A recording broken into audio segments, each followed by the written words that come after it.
श्री हरि ने रुद्र से कहा, उत्तानपाद की सुरुचि नाम की पत्नी से उत्तम और सुनीति नाम वाली पत्नी से ध्रुव नामक पुत्र उत्पन्न हुआ। उनमें ध्रुव ने देवर्षि नारद की कृपा से प्राप्त उपदेश के द्वारा देवाधिदेव भगवान जनार्दन की आराधना करके श्रेष्ठ स्थान प्राप्त किया। ध्रुव के महाबलशाली एवं पराक्रमशील श्लेष्ठ नामक पुत्र हुआ। उससे प्राचीन बरही नामक पुत्र की उत्पत्ति हुई। उससे उदारधी नामक पुत्र ने जन्म लिया। उसके दिवंजय नामक पुत्र हुआ। उसका पुत्र रिपु हुआ। रिपु से चाक्षुष नामक पुत्र ने जन्म लिया। उसी ने चाक्षुष मनु की ख्याति प्राप्त की थी। उस चाक्षुष मनु से रुरु उत्पन्न हुआ। तदनंतर उसके भी ऐश्वर्य संपन्न अंग नाम वाला एक पुत्र हुआ। उस पुत्र से वेन ने जन्म लिया, जो नास्तिक एवं धर्मच्युत था। मुनियों के द्वारा किए गए कुशाघात से उस अधर्मी वेन की मृत्यु हुई। उसके बाद पुत्र प्राप्त करने के लिए तपस्वियों ने उसके उरु भाग का मंथन किया, जिससे एक पुत्र हुआ जो अत्यंत छोटा और कृष्ण वर्ण का था। मुनियों ने उससे कहा, त्वं निखीद, अर्थात तुम बैठो। इसी शब्द के कथन से उसको निषाद नाम की प्रसिद्धि प्राप्त हुई और वह विंध्याचल में निवास करने के लिए चला गया। तदनंतर उन मुनियों ने पुनः उस वेन के दाहिने हाथ का मंथन किया। उस मंथन कर्म से वेन को विष्णु का मानस रूप धारण करने वाला पृथु नामक पुत्र हुआ। राजा पृथु ने प्रजा की जीवन रक्षा के लिए पृथ्वी का दोहन किया। उस पृथुराज का अंतर्धान नामक एक पुत्र था। उससे हविर्धान नामक पुत्र की उत्पत्ति हुई। उस हविर्धान का पुत्र प्राचीन बरही हुआ, जो पृथ्वी का एक छत्र सम्राट था। उसने लवण समुद्र की पुत्री सामुद्री के साथ विवाह किया। उस प्राचीन बरही से सामुद्री ने 10 पुत्रों को जन्म दिया।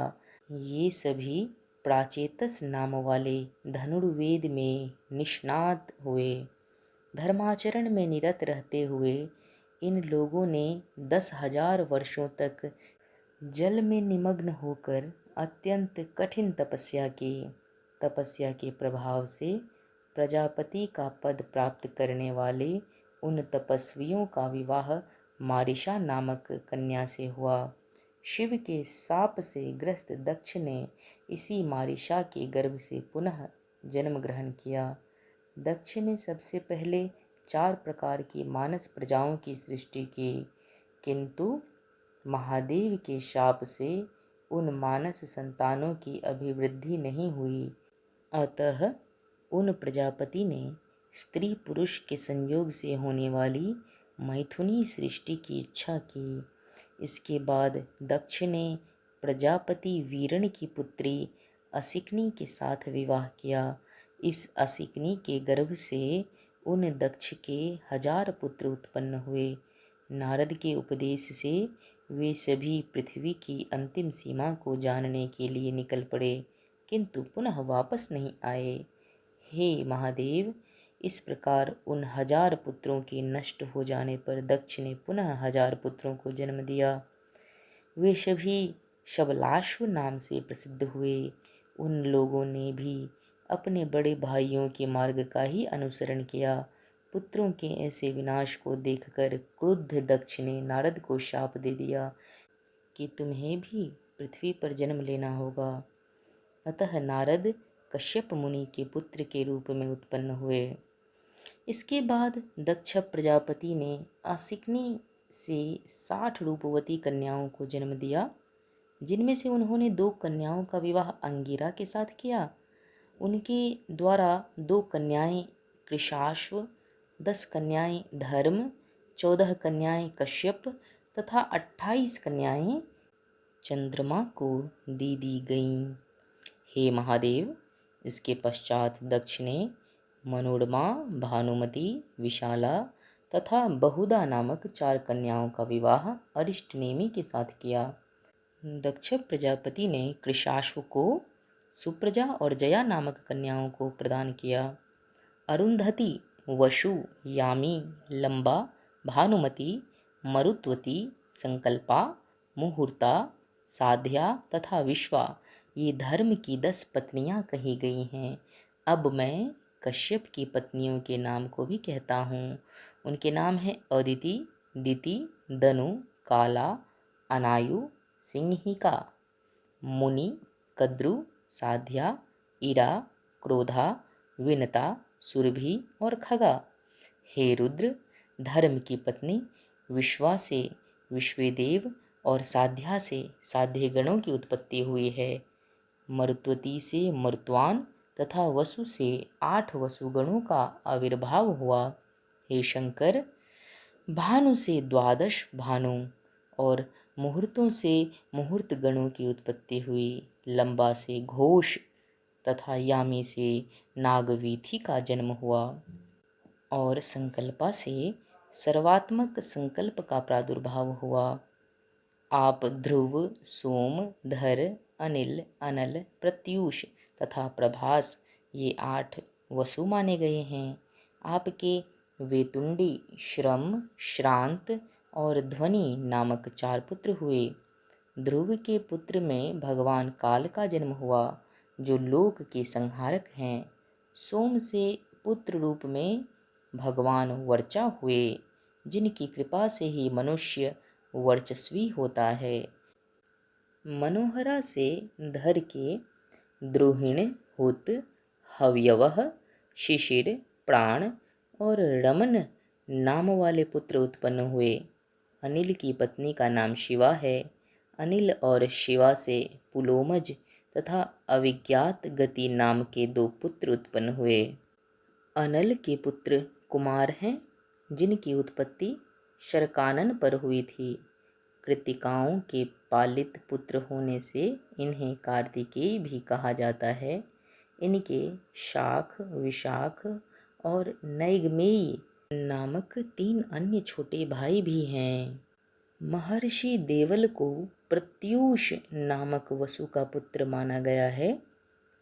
प्रभास वसु से विख्यात देवशिल्पी विश्वकर्मा का जन्म हुआ। विश्वकर्मा के महाबलवान अजैकपाद, अहिर्बुध्य, त्वष्टा तथा पराक्रमी रुद्र ये 4 पुत्र हुए। त्वष्टा के विश्वरूप नामक एक महातपस्वी पुत्र हुआ। हर, बहुरूप, त्र्यंबक, अपराजित, वृखाकपि, शंभु, कपर्दी, रैवत, मृगव्याध, शर्व और कपाली ये 11 रुद्र कहे गए हैं। ये तीनों लोकों के स्वामी हैं। कश्यप की पत्नी अदिति से 12 सूर्यों की उत्पत्ति हुई है। उन्हें विष्णु, शक्र, अर्यमा, धाता, त्वष्टा, पूषा, विवस्वान, सविता, मित्र, वरुण, अंशुमान तथा भग कहा गया है। ये ही 12 आदित्य कहे जाते हैं। रोहिणी आज जो प्रसिद्ध 27 नक्षत्र हैं, वे सब सोम यानी चंद्रमा की पत्नियां हैं। दिति के गर्भ से हिरण्यकशिपु और हिरण्याक्ष नामक 2 पुत्र हुए तथा सिंहिका नाम की एक कन्या भी हुई, जिसका विवाह विप्रचित्ति के साथ हुआ। हिरण्यकशिपु के महापराक्रमशाली 4 पुत्र हुए। उनके नाम अनुह्लाद, ह्लाद, प्रह्लाद तथा संह्लाद हैं। उसमें प्रह्लाद विष्णु परायण भक्त के रूप में प्रसिद्ध हुए। संह्लाद के आयुष्मान, शिवी और वाष्कल नामक 3 पुत्र हुए। प्रह्लाद के पुत्र विरोचन हुए। विरोचन से बलि की उत्पत्ति हुई। हे वृषभध्वज, बलि के 100 पुत्र हुए, जिनमें बाण सबसे ज्येष्ठ है। हिरण्याक्ष के सभी पुत्र महाबलवान थे। उनके नाम उत्कुर, शकुनी, भूत संतापन, महानाभ, महाबाहु तथा कालनाभ है। दनु के द्विमूर्धा, शंकर, अयोमुख, शंकुशिरा, कपिल, शंबर, एक चक्र, महाबाहु, तारक, महाबल, स्वरभानु, वृषपर्वा, पुलोमा, महासुर और पराक्रमी विप्रचित्ति नामक पुत्र विख्यात हुए।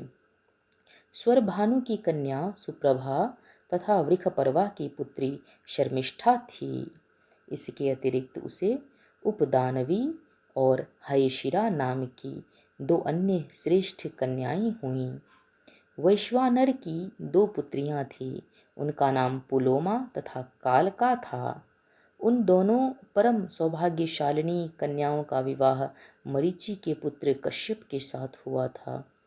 उन दोनों से 60,000 श्रेष्ठ दानव उत्पन्न हुए। कश्यप के इन पुत्रों को पौलोम और कालकंज कहा गया है। विप्रचित्ति के पुत्रों का जन्म सिंहिका से हुआ। उनके नाम व्यंश, शल्य, बलवान, नभ, महाबल, वातापी, नमुचि, इल्वल, खश्रीमान, अंजक, नरक तथा कालनाभ हैं। प्रहलाद के कुल में निवात कवच नामक दैत्यों की उत्पत्ति हुई। ताम्रा से सत्वगुण संपन्न 6 कन्याओं का जन्म हुआ। उनके नाम शुकी, सियेनी, भासी, सुग्रीवी, शुचि और गृध्रिका हैं। शुकी से सुक, उल्लूक एवं उल्लूकों के प्रति पक्षी काकादि उत्पन्न हुए।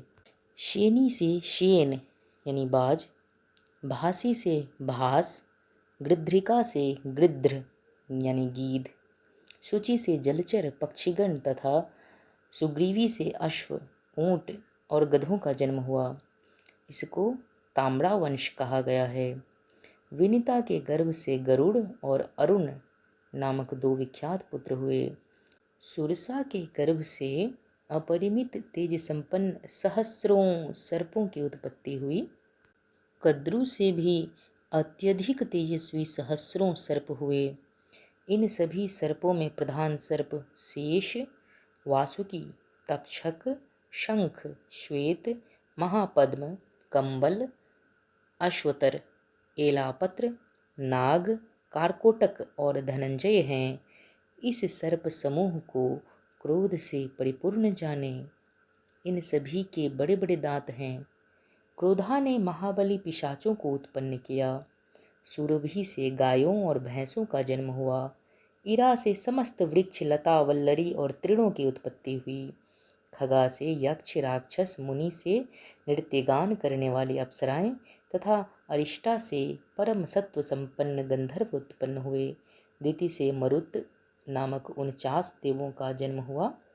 उन मरुद गणों में एक ज्योति, द्विज्योति, त्रिज्योति, चतुर्ज्योति, एक शुक्र, द्विशुक्र तथा महाबलशाली त्रिशुक्र, इन 7 का एक गण है। इद्रिक, सद्रिक, अन्याद्रिक, प्रतिसद्रिक, मित, समित, सुमित नाम वाले मरुतों का परम शक्ति संपन्न दूसरा गण है। ऋतजित, सत्यजित, सुखेण, सेनजित, अतिमित्र, अमित्र तथा दूरमित्र नामक मरुतों का तीसरा अजेय गण है। ऋत, ऋतधर्म, विहर्ता, वरुण, ध्रुव, विधारण और दुर्मेधा नाम वाले मरुतों का चौथा गण है। ईदृश, सदृश, एतादृक्ष, मिताशन, एतेन, प्रसदृक्ष और सुरत नामक महातपस्वी मरुतों का 5वां गण है। हेतुमान, प्रसव, सुरभ, नादिरुग्र, ध्वनिर्भास, विक्षिप तथा सह नाम वाला मरुतों का 6ठा गण है। द्युति, वसु, अनाधृष्य, लाभ, काम, जयी, विराट तथा उद्वेशन नाम का 7वां वायुगण है। ये सभी 49 मरुदगण भगवान विष्णु के ही रूप हैं। राजा, दानव, देव, सूर्य आदि ग्रह तथा मनु आदि इन्हीं श्रीहरि का पूजन करते हैं।